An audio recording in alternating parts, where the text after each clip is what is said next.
Okay. So today's class is going to be, that's not what I wanted. Okay, today's class, what I'm going to do, I'm going to start off by reviewing a little bit what we went over at the end of class on Tuesday. And then we're going to kind of pause from me showing you PowerPoints, and we're going to do a few of the practice problems that I just passed around. So I passed around a packet that has a bunch of practice problems on it.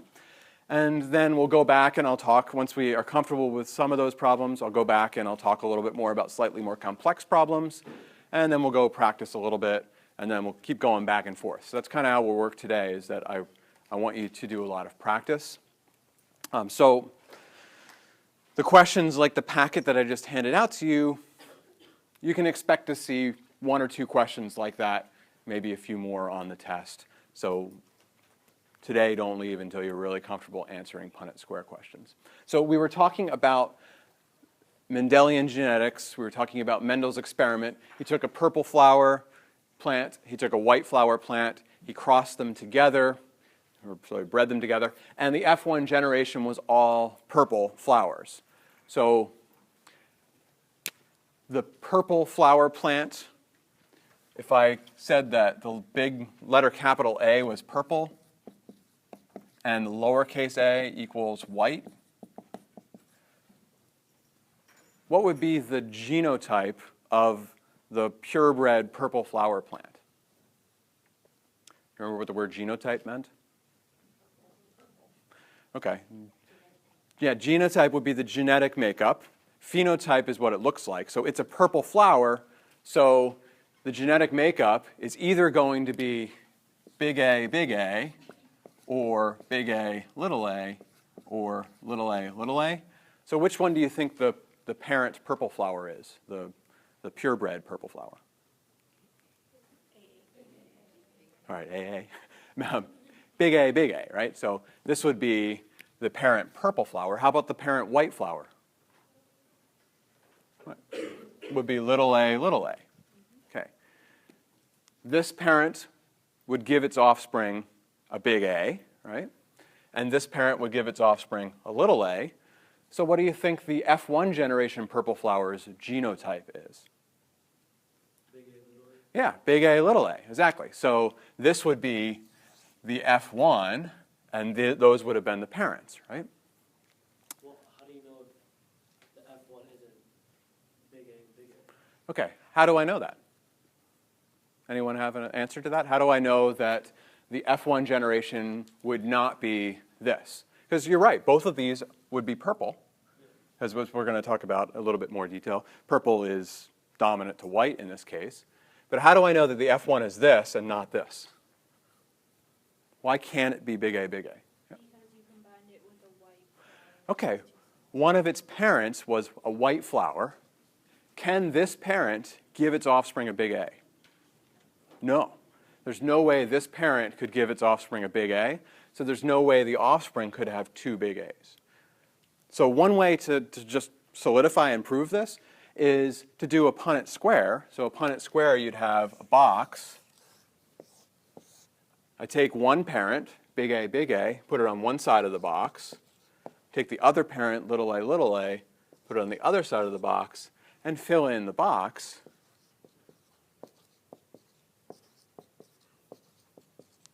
And all the offspring inside the box are big A, little a. So there's a 0% chance that you get an offspring that was this. There's also a 0% chance you get an offspring like this. There's a 100% chance you'd get a big A, little a offspring. Right? You got it? Okay, you're just looking confused. Just, it's good. It's a really good question, though, right? Yeah. Okay, so when we do it like that, does it matter what if you write little a, big A? Is that wrong? No, that would not be wrong.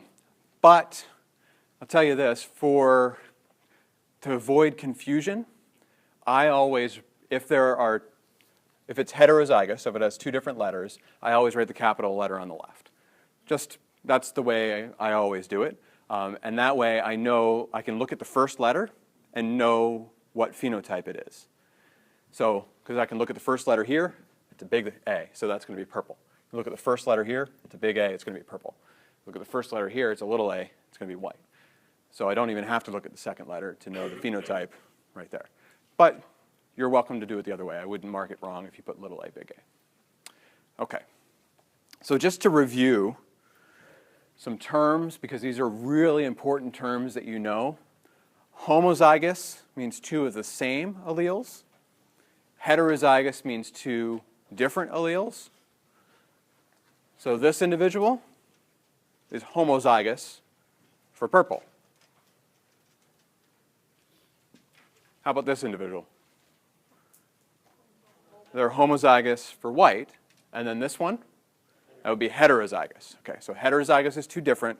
Homozygous is two of the same. You can be homozygous for different traits, but you always have two of the same. Or you can be heterozygous, which means you have two different ones. Okay. Dominant is an allele that is always expressed if present.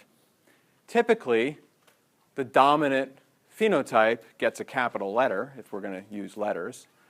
Recessive is an allele that's masked in a heterozygote. So that's why I gave white a little a. Right? You can use any letters you want, as long as you have the same letters for both. No question? Purple and white alleles together, but what color would this individual be? Would they be purple or white?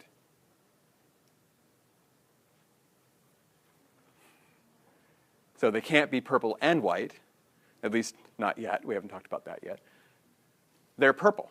Why do you think they're purple and not white? Yeah, there you go. Purple's dominant. So that's the whole point. Yes, a heterozygote has one purple and one white allele, but because purple is dominant, a heterozygote's going to be purple. If white had been dominant, this would be white. But in this case, purple is dominant. Right? So the dominant allele is always expressed, the recessive allele is masked.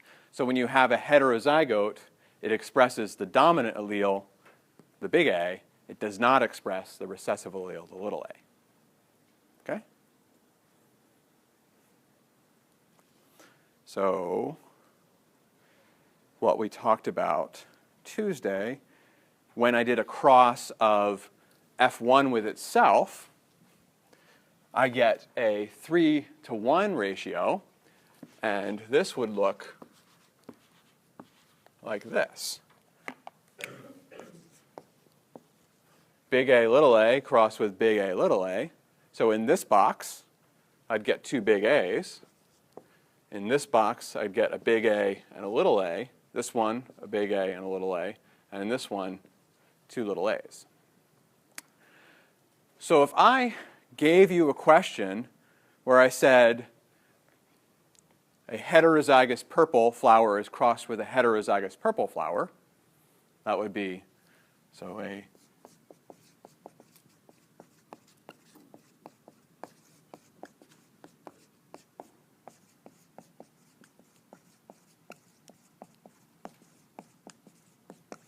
heterozygous crossed with a heterozygous purple. This would be big A, little a crossed with big A, little a. This would be your Punnett square.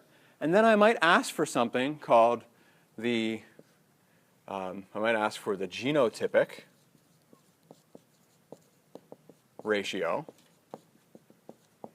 Or I might ask for the phenotypic ratio. So these are kinds of problems I might ask you.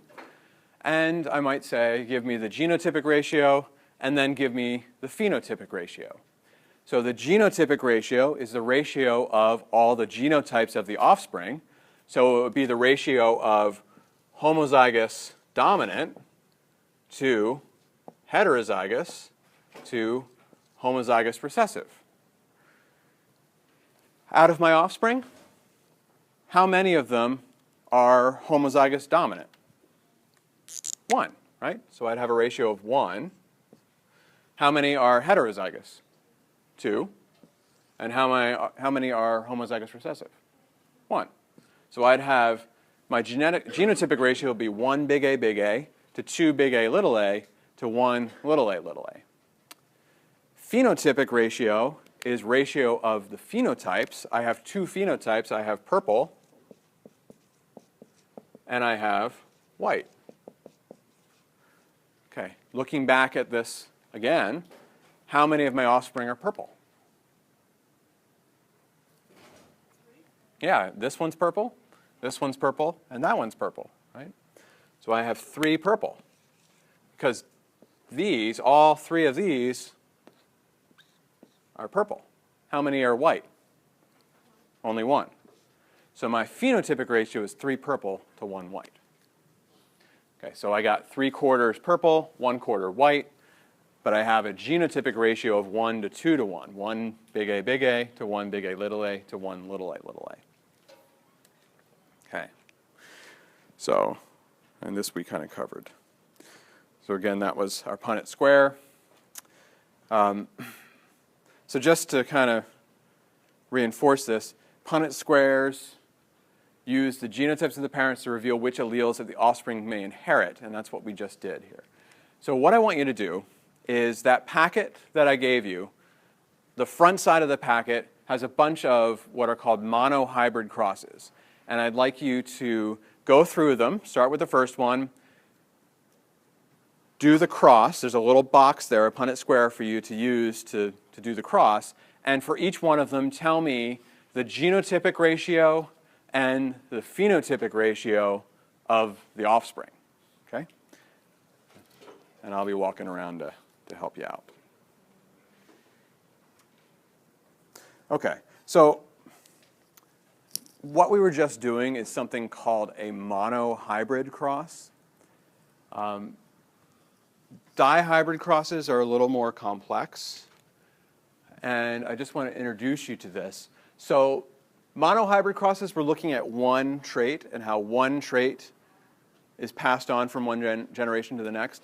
Dihybrid crosses look at 2 genes at once. 2 genes on different chromosomes can be combined onto one large Punnett square. That's as large as I'd ever ask you to do. So here you've got 2 traits. You've got color, yellow versus green, and you've got shape, round versus wrinkled. So in pea plants, green is recessive, yellow is dominant. So we have, yellow is a really horrible letter. The Y is yellow. Y is a really horrible letter because it looks the same capital and lowercase. So they use G here. So a big G equals yellow, just to be a little confusing. And on this graph, a little g equals green. Okay? And then we have 2 shapes. We have wrinkled,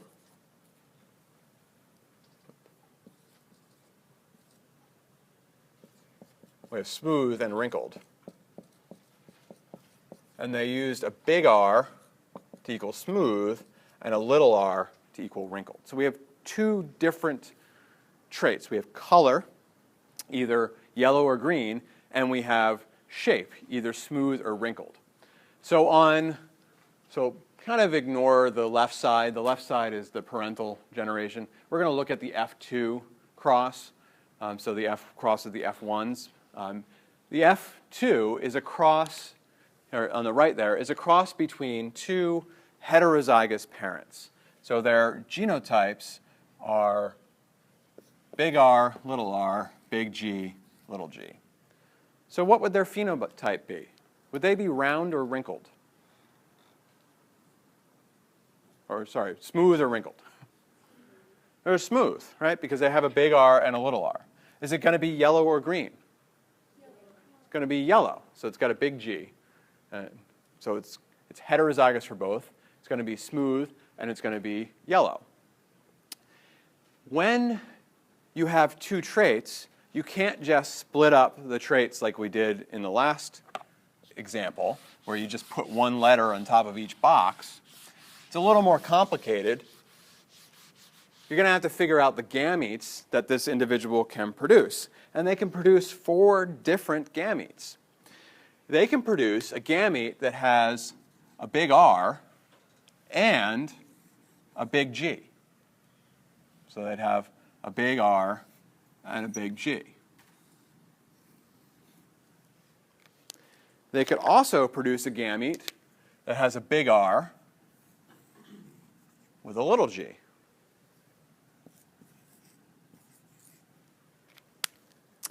They could also produce one that has a little r with a big G. Or they could produce one that has a little r and a little g. Okay? So it's a little more complex because you got to figure that out. The method you can use to determine this is the FOIL method, something you may have used in math class. So FOIL, so this would be first, then, so first would be the red here, then outside, then inside, and then last, so FO. First, outside, inside, last would get you these letters. So you put this on one side of the Punnett square. You put the same thing on the other side of the Punnett square. So big R. This marker doesn't work very well.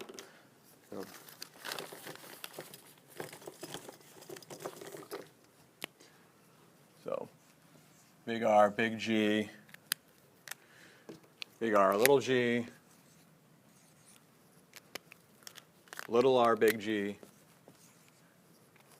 and little r, little g.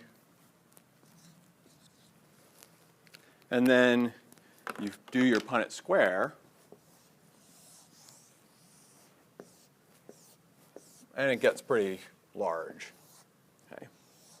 So in this box, you would get big R, big G, big G. What would be the phenotype of that individual? Smooth and yellow, right? In this box, I'd have little r, little g, little g. And what would be their phenotype? They'd be green and wrinkled, right? And so you'd get all these different phenotypes here.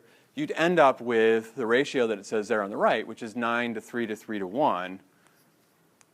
Smooth yellow, smooth green, wrinkled yellow to wrinkled green, something like that. Okay?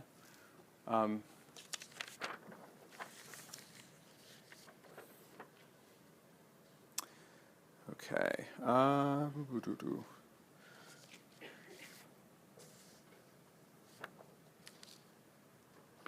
You know, these dihybrid questions are not all that exciting, but let's do one problem of this together, just so we can practice it. So I'm going to do a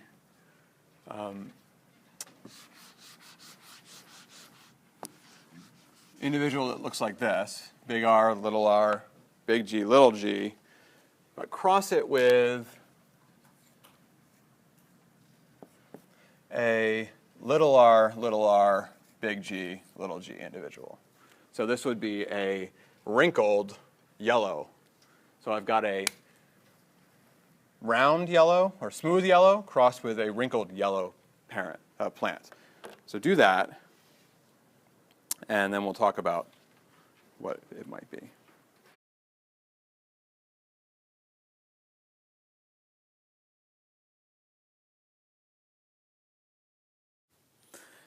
All right, so we left off on Thursday. I had just introduced the concept of codominance. So really the take-home message from this, and there's more in your chapter on different kinds of inheritance patterns, but I didn't want to overwhelm you with it because there's already so much on the tests that we're doing on Thursday.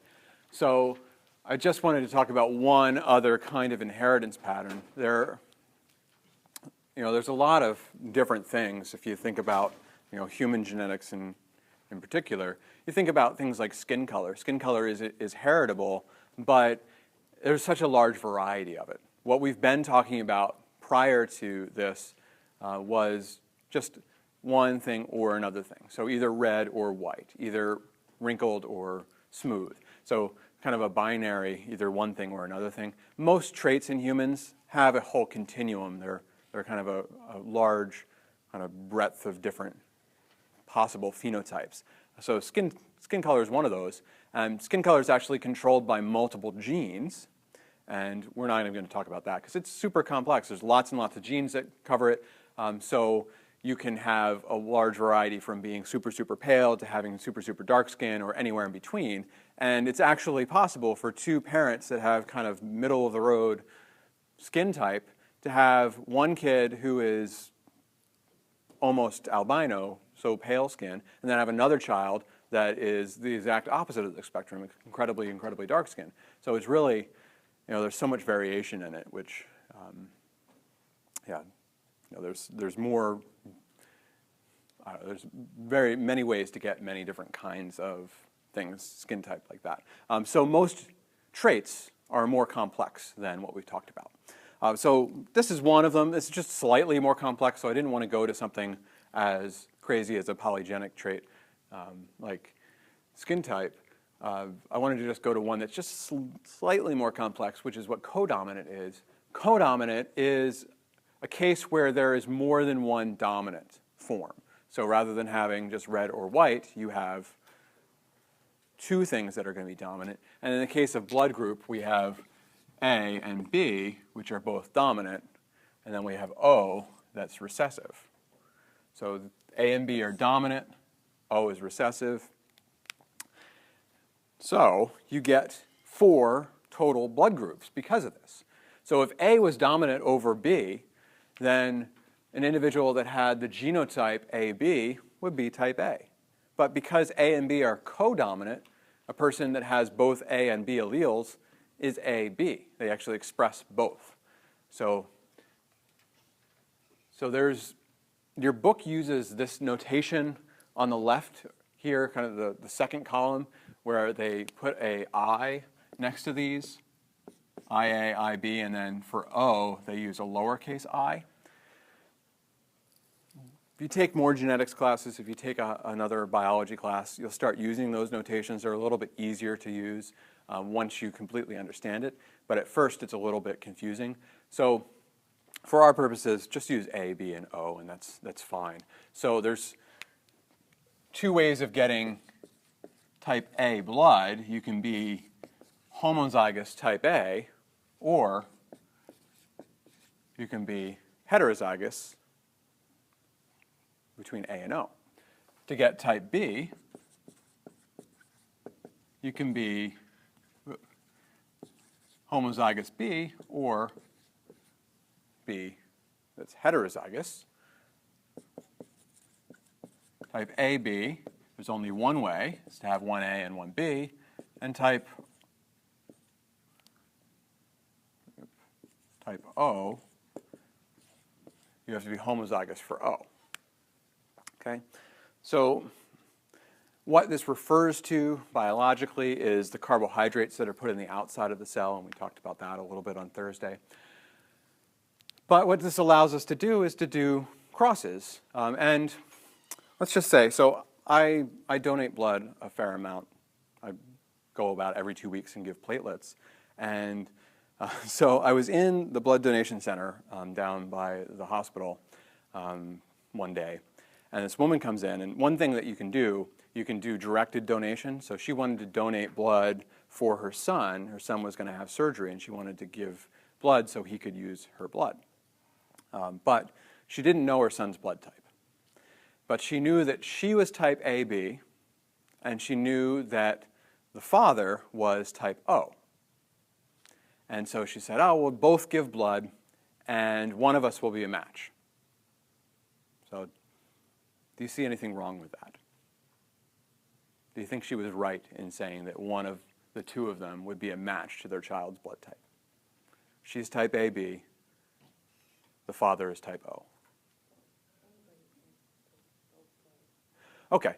Well, okay. Ignore that because actually in the terms of like a planned surgery, they want to match it perfectly. So you're right that in an emergency situation, anybody could take type O blood, but there's actually some chance of cross-reaction, partially because of other things that are in the type O blood that could cause your own blood to clot, that if you're doing surgery, you want to have an exact match if you can. So Okay, but it couldn't be A or O, right? So that's what I piped up and said, well, actually, no, neither of you is going to be a perfect match to your son. And she didn't believe me. So I did a Punnett square, and then she still didn't believe me, but I looked really dorky, right? So she's type AB, her husband is type O. So if I did a Punnett square with them, you're exactly right. Their child could be AO or BO. So what blood types could their child have? Type, so what is this? That's type A, and this is type B, right? But neither parent matches that, right? So, right, I was right. Super dorky, but right? So, yep. How about, let's say, so you can do things like, this was actually very early on, this was how paternity tests were done, because blood typing is actually really easy to do. Here's kind of an example of how blood typing is done. What happens is they take your blood and they mix it with antibodies. This is actually more complex, but this is why blood typing is important, is if you have a mismatch, like A is mixed with type B, you get clotting. A is mixed with type AB, you get clotting. So it's actually really easy to determine blood type. You just take your blood and you put a drop of blood down and you add anti-A to it, and if it clots, you know you have type A. And then you add anti-B antibody, and if it clots, you have type B. So if they clot in both, you have type AB. If it clots only in the A and not the B, you have type A. Clots only in the B, you type B. And if it doesn't clot in either of them, you have type O. So very easy to do. I'm ignoring the plus and minus. I'm sure a lot of you have wondered about that, but we're ignoring that because that adds more complexity. But pretty easy thing to do. So this is kind of one way that you could do a paternity test. Let's say I had a woman with twins, and her twins were type A and type O. The mom is type A. Typically, the mother's pretty sure that she's the mother, right? Just the way biology works. There's usually not as much a guess as to who the mother is. She had to be present there for the birth, right? So the dad is a question mark here, but let's say we have a potential father that's type AB. We have, so number 1 is type AB. We have another, number 2 that is homozygous type A. And they have number 3 that is a heterozygous type B. Who's the father? 1, 2, or 3? All right, you think 3? Okay. You pretty confident? Yeah. All right. Anyone think 2? All right. Let's say she was heterozygous, so I didn't give you that information. But, okay, why do you say 3? Well, before I knew that was homozygous, because the dad could have contributed the other. Okay, so these are twins. These are twins, so they have to have the same parents, theoretically. You know, it's actually, they're not identical twins, so you could argue that they could have 2 dads, but chances are they have the same parents. So let's do a cross between the mom and AB. You think there's any chance that the AB parent is the dad of both? So if that's the mom, that's the dad.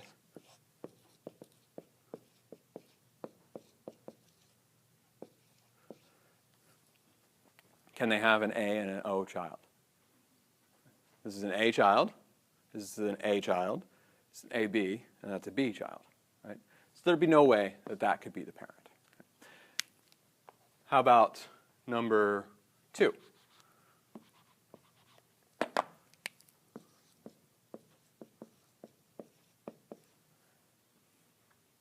Could they be a parent of both children? Could be easily be a parent of the A child, but couldn't be of 2. So if we go to the third one,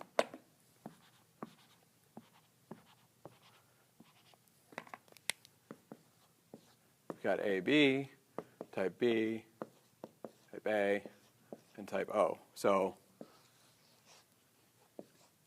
they could be the father of both. Yep. What about when two dads, two of the dads would have the same blood type? Yeah. Well, you couldn't use this method to do it. So this blood typing as a paternity test is very, very basic. It can only rule out certain people. It can't positively identify someone. So it's really, you're right. Anybody that has heterozygous type B blood type could be the dad. Also, anybody that's type O could be the dad. So there's a lot of possibilities for the dad out there. But if you had to choose amongst these three dads, you could eliminate these two, right? There are now more modern ways of doing paternity that involves looking at specific genes, and it's a lot more complex. But this is a very rudimentary, simple way to do it, and you could easily rule out a lot of people, right? But yeah, you're right. Two type B dads, you wouldn't be able to tell. But okay, so does this make sense how you do crosses of these things? So the only difference between this and what you did before is that it's a little more complex, that you have to know that this is AB. So heterozygous type A is not this. This is heterozygous, but it's heterozygous type AB. So you have to know these things. Right? Okay, so that's codominance. That's one way that things can be a little bit more complex than just simple Mendelian genetics. Okay. The next thing I want to talk about is something that you could use to tell yourselves a little bit more about your family. It's something called a pedigree. And you've probably heard of the word pedigree before. Pedigree is a family tree. It's a family tree that describes how a trait varies across generations. So it's a way of kind of showing visually who in your family has what form of that trait.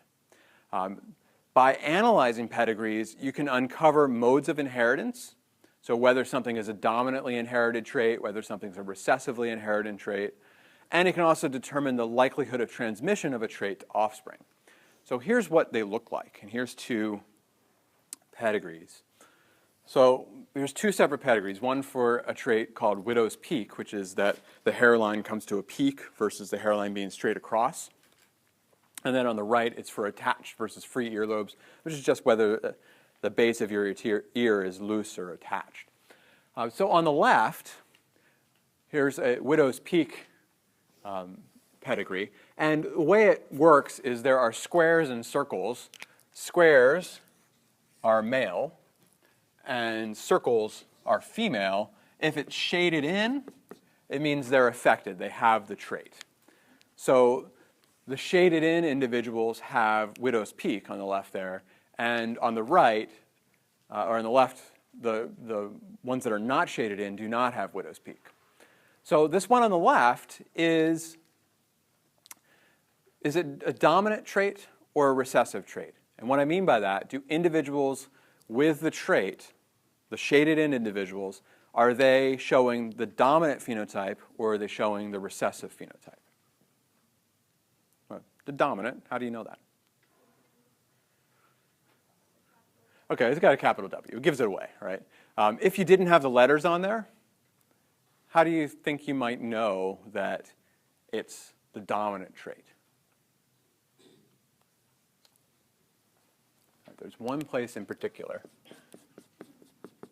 which I can't reach up there, so I'm going to redraw it here.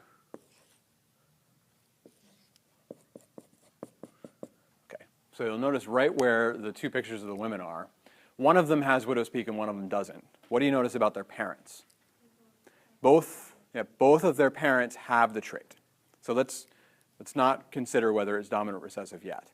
But we have parents, two parents that have it, have a child that does not have it.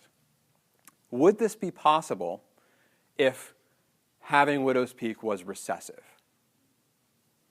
So if these were, let me just use A's. If their genotype was that, why would they not be able to have a child that did not have widow's peak? if it was recessive. So this is one parent, this is the other parent. Okay, neither of them has the big A to pass on to give a child that has a different letter. So this would be this Punnett square, and all the offspring would look exactly like the parents, right? So the only way to have a child that's different than the parents would be for them to be heterozygotes. And now you could have this Punnett square, where you have an individual that has a different phenotype than their parent, right? So this tells us that this is dominant. Now looking on the right, attached earlobes versus free earlobes, is attached earlobes dominant or recessive?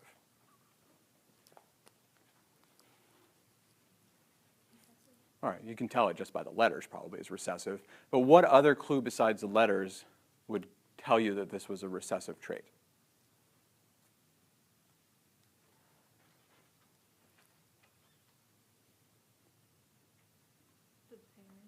Okay, the parents have free earlobes, and they have a child with attached earlobes, right? Yep, so they had a child that was different than both of the parents. That means that the parents have to be dominant and heterozygotes to have a child that's different than them, right? So you also see on the right side that although the third generation has attached earlobes, the parents it's missing from, and it's present in the grandparents. So a characteristic of a recessive trait is that it can skip generations. So the third generation has it, their parents do not, but their parents' parents, one of them did. Whereas if you look on the left, it doesn't skip a generation. Widow's peak has a parent with widow's peak, always has a parent. So you always have a parent with the trait in a dominant looking trait. Okay, so here's another pedigree, and I want you to determine if this is dominant or recessive. So this is a pedigree of dwarfism, so achondroplasia. It's a type of dwarfism. Looking at that pedigree, does it look like it's dominant or recessive?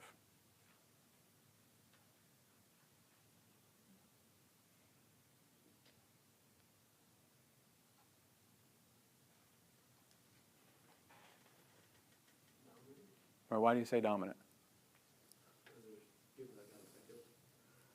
Are there people that are not affected? What? All right. It doesn't skip a generation. There's never a place where a parent doesn't have it and a child does, right? Every child, every individual that has it has a parent that has it. Did you have another reasoning for it? Is that? I don't know. Yeah, and it's kind of, this is actually a really hard one. I should have changed this because there's no smoking gun. There's no obvious case where you have two parents with it, with the child without. But you have every generation. If you look at, so the bottom ones, they always, so number 4 there has a parent, number 7 that has it. And they have a parent, number 2 that has it. It never goes away and comes back. So dwarfism, achondroplasia, is a dominant trait. So dominant traits do not necessarily mean they're the most common. It just means that if they're present, they're expressed. So you can have something that's rare, like this, that is dominant. So if you've seen the, what's that show, Little People, Big World? You've heard of that? So they're 2 dwarf parents. They have a child that is normal height, right? They have at least one, right? Or is it just one? It's 2? Okay. I haven't actually followed it, but I do know of it. All right, so they have a child that's normal height. So in this case, they are both heterozygotes, and they could have a child that's normal. So that's classic dominant trait. Okay, okay, so this was tracking a dominant trait. Oh. Yeah, that doesn't look right. Okay, here we go. How about this one? Is this dominant or recessive? So I'm asking about the shaded individuals. Are the shaded individuals dominant for the trait or recessive? Yeah. I have a question. So, if I like marry someone that has dwarf parents, but they're average height, would we have like dwarf kids? Nope. No. Because it's a dominant trait, which means they didn't have it. So they didn't get it from their parents. So the only way to pass on dwarfism is to be a dwarf. That's for achondroplasia. There are other ways of, there are other height-related genes. But that certain kind of dwarfism, it's a dominant trait. So only dwarf kids always have one parent that's dwarf. Yeah. Yep. Nope, that is a genetic disorder. There are other, and there's plenty of different things that can lead to height abnormalities, but that achondroplasia is a genetic trait, and so it's due to an inherited trait. And I think actually with that one, if you get homozygous dominant for that trait, the child doesn't survive. So everyone that survives and is a dwarf is a heterozygote.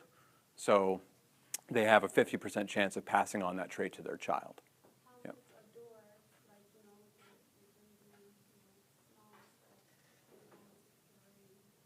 small A normal heighted child. Well, babies are always small, right? So I'm sure it's stressful. I'm sure it's, but I actually don't know with achondroplasia whether there's different types of dwarfism. Some it mostly affects the limbs, whereas the torso is pretty normal size. So it could be that doesn't have an effect. Honestly, I don't know enough about it to answer that question. But I know it has happened. So they have a show on parents that have had normal heighted childhood, and it happens a lot. But yeah, the normal heighted child is recessive for both, so they're not going to pass on dwarfism to their children. But yeah, okay. So back to this. So this pedigree here, is it a dominant or recessively inherited trait? And how do you know?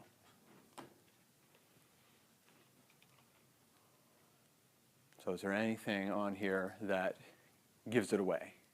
Dominant because it skipped a generation. Okay, so you're right, it does skip a generation, but what does that tell you? Can a dominant trait skip a generation? A dominant trait is, if it's there, it's expressed, so it can't be masked. It can't be hidden, whereas a recessive trait can skip a generation. So you did pick up on the one thing. So Anne and Michael don't have it, but Carla does, and Arlene does, right? So that trait got transmitted from Arlene to Anne, and then from Anne and Michael to Carla, right? So what do you know about Anne and Michael? So if this is a recessive trait, what can we tell about Anne and Michael's genotype? Okay, they have to be heterozygous. So it's the exact opposite of this. So if you have two unaffected parents with an affected child, they're heterozygotes. She would be that, right? That would be Carla there. All right. Can you tell anything about George? So do you know what George's genotype would be?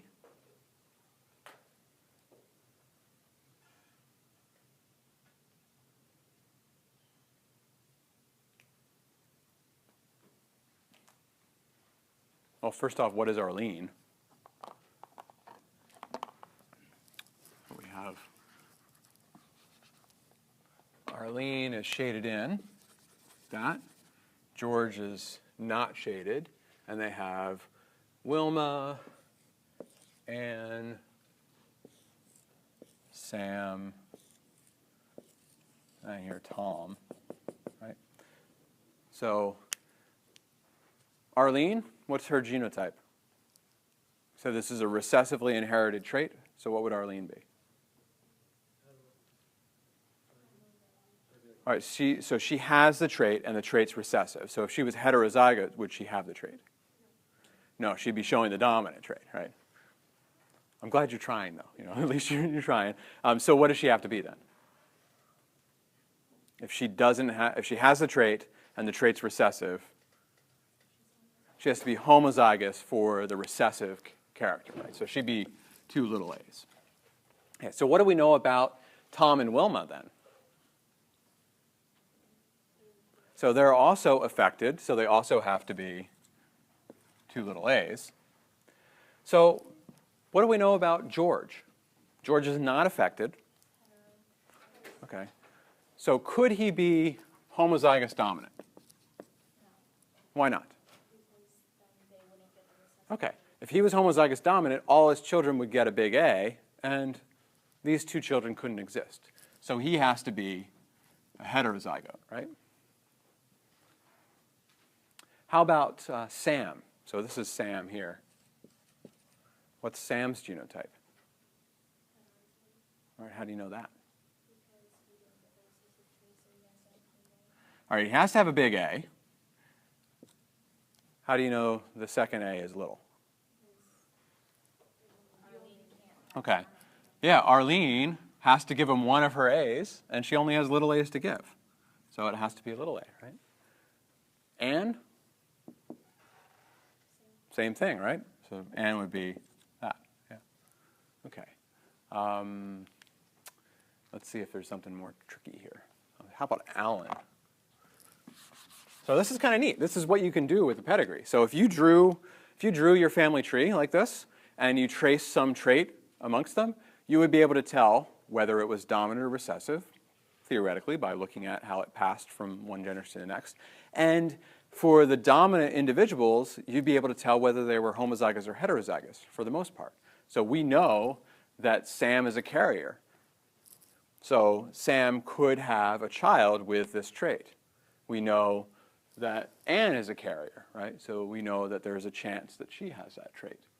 So, I don't know, well, Anne and Michael, what do we know about Michael?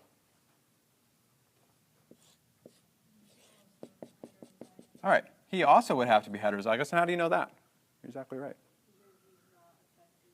Well, he's not affected, so how come I know he's not this? All right, they have a child that is little a, right? So he has to give a little a. So what was the chance that their child would be affected? Is it 50%? Let's do the Punnett square, just to check. So. All right, so I have one parent that is big A, little a, and I have another parent that's big A, little a.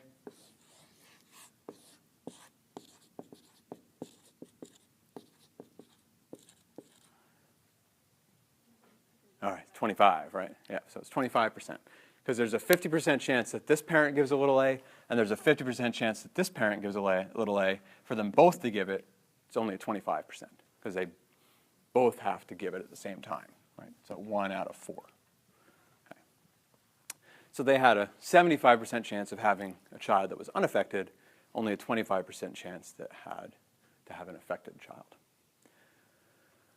Okay. You understand pedigrees, at least a little bit.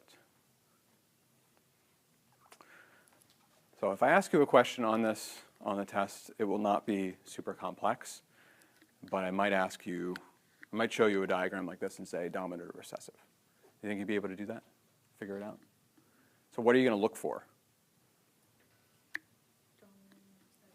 Yeah, how do we know? What's the kind of clear giveaways that something's dominant or recessive? Okay, if it skips a generation, you know it's recessive, right? How about for dominant? What's a giveaway that it's dominant?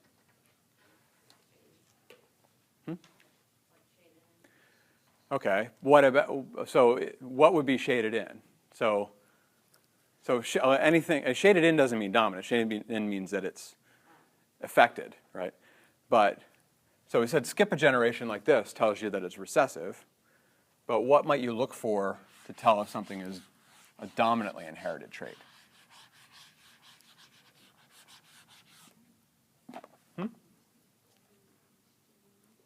Okay, it's found in every single generation, right? So it's the opposite. It's going to definitely be found, not necessarily in every generation, but it will only be found in children that have affected parents. So you'll never find it like this, where Carla has it and neither of her parents had it, right? But the other dead giveaway is if you have two shaded in individuals that have a child that is not affected. So if you have a case where you have two parents with the same trait, have a child with the opposite trait, this is a dead giveaway for either of them, actually. So the case up here, you have two parents that are unaffected with an affected child. That's a giveaway that it's a recessive trait. So it definitely skipped a generation. If you have two parents that are affected and an unaffected child, that's a giveaway that it's a dominant trait. So because you reverted back to the recessive. So this tells you that this recessive trait skipped a generation, right? So these have to be dominant. Okay? I promise I won't give you like 10 questions on this. That at most I might show you one graph and say, tell me if this is dominant or recessive. Okay? All right. Any questions on the genetics chapter that you haven't? It's a bit random, but I heard that two blue eyes can make a brown, but two brown eyes can't make blue. Is that possible? Well, Is you that know, in-depth? Does that have honestly, I don't know the intricacies of eye color, but eye color is more complex than what we've been talking about. There's actually multiple locations in your eye where pigment can be produced. And actually, brown eyes, brown pigment is in the front of the eye, whereas the blue or green is in the back of the eye. And so if you produce brown pigment, it's going to mask or cover up the blue or the green. So this is why brown is thought to be the dominant trait, because if it's there, you can't see the other color. Whereas you have to not have that brown pigment to be able to see blue or green. So people with brown eyes, you might have blue or green eyes hiding behind that. So it's really the opposite way around. Two blue-eyed people generally won't have, neither will be carriers of that brown gene, so they can't pass that on. So it's actually, from my understanding, it's the opposite of that. The two blue-eyed parents, brown-eyed parents can have recessive blue or green eyes that they pass on to their offspring, but blue-eyed parents are missing that brown pigment, so they're not going to pass that on. But there are always mutations or changes that maybe you're not expressing the brown pigment because of something else that's going on in your genome, and so you could pass on brown even though you didn't have it. But there's all kinds of weird exceptions. Yeah. For that eye color thing, that's like how in my family there's 4 kids, and only one of us has brown eyes. Yeah. One of my parents has But brown only one, yeah, okay. So the brown eyes come from the brown-eyed parent, but they were heterozygous, so they passed on the other colors as well, yeah. And that's all has to do with the way the eye is. It's much more complex than what we've talked about. And that's really, the majority of human traits have more things. There's some neat things in your book, like there's one on dog color. Dog color has, for Labradors, it has more going on, and why you can get brown labs and black labs and yellow labs, and there's a lot of things going on there. So really, I don't want to get into too much depth about that because it's already confusing enough. If you take 1010, you'll learn a little bit more, but you really don't get into all the intricacies of genetics unless you take a genetics course, something like that. Very, very interesting stuff, but it gets very complex very quickly. All right. Any other questions or things you're wondering about before we leave the genetics chapter? This is usually my favorite chapter, but we don't have a lot of time to spend on it, unfortunately. So there's a lot of cool things to think about in here. So, okay, so that's the end of what will be on your test on Thursday, so up through genetics. But there is a little bit more that I want to cover today. And these are slides that I will post hopefully this evening or tomorrow. But they won't be on your test on Thursday. They will be at the end of the semester on that.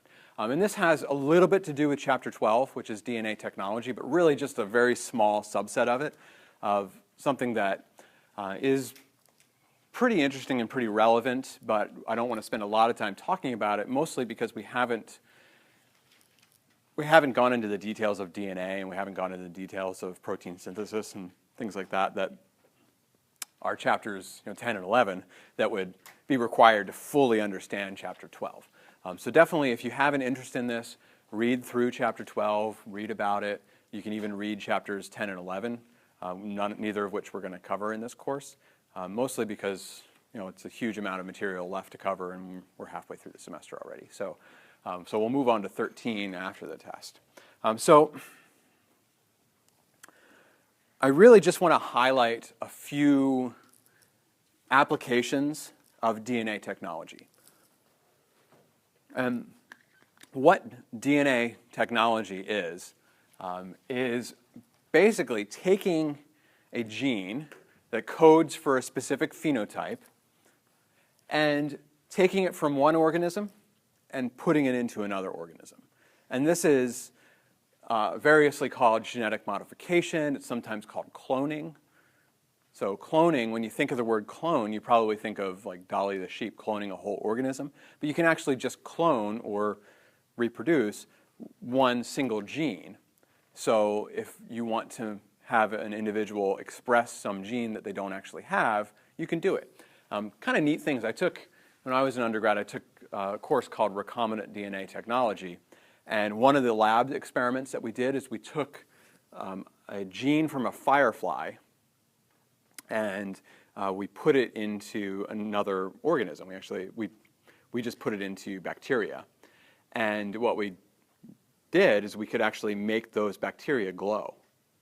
And the same kind of technique has been used with other organisms. They've taken a firefly gene and put it into fish. Taken a firefly gene and actually they put it into a cat at one point.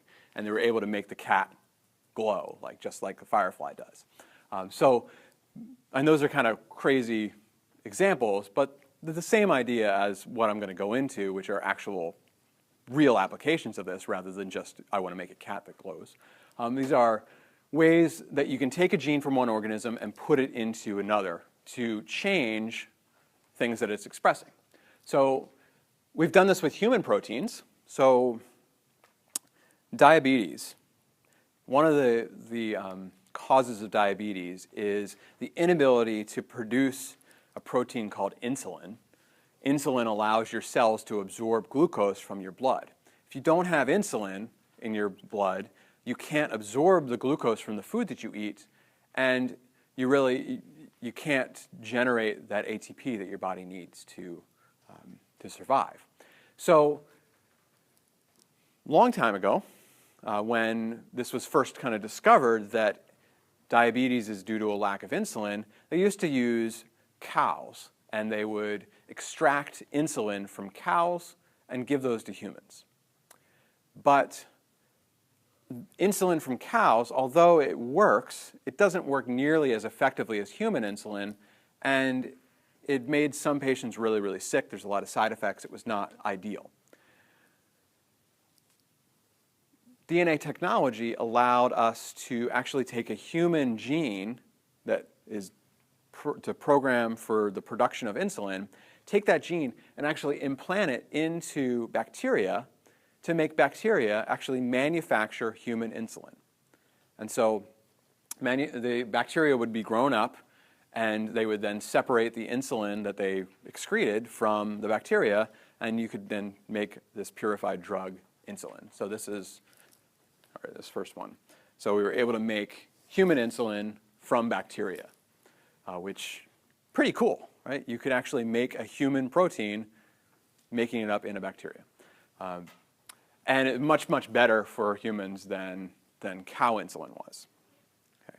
Another application for this, which at the outset sounds really good, but I'm going to tell you kind of another side of this later on, is genetically modified crops. So these are GMOs. You've probably heard of this, genetically modified organisms. One thing that's genetically modified are crops. So a crop here like corn, here's corn that's being eaten by a pest. Genes can be added or changed in crops to give them novel properties. So one of the things that can happen is they can put in pest resistance, so that when this corn is eaten by this worm or whatever it is that's feeding on it, the worm dies, or the worm is repelled by something on the skin of the corn plant. So they can put in genes that make them pest resistant or disease resistant, or there's been cases of certain plants that they've made them so they survive in different climates. So you can make a tomato that can be grown in the winter or can be grown under really hot temperatures. So you can grow crops in areas that you normally couldn't grow them in. Sounds fantastic, right?